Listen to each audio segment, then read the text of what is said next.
दोस्तों मुझे नेचर से बहुत प्यार है। तो देख सकते हैं इस टाइम नीम में फूल लगे हुए हैं, कितना प्यारा लग रहा है ये।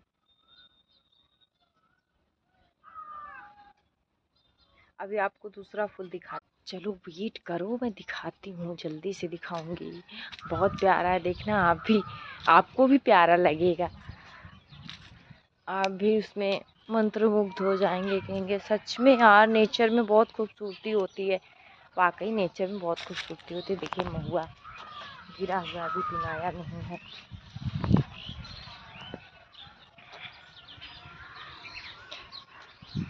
आ गया।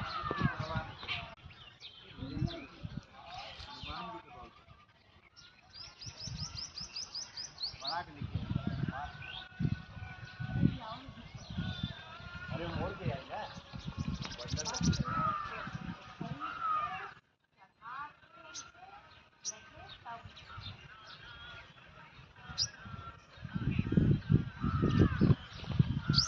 फूल तोड़ रही है।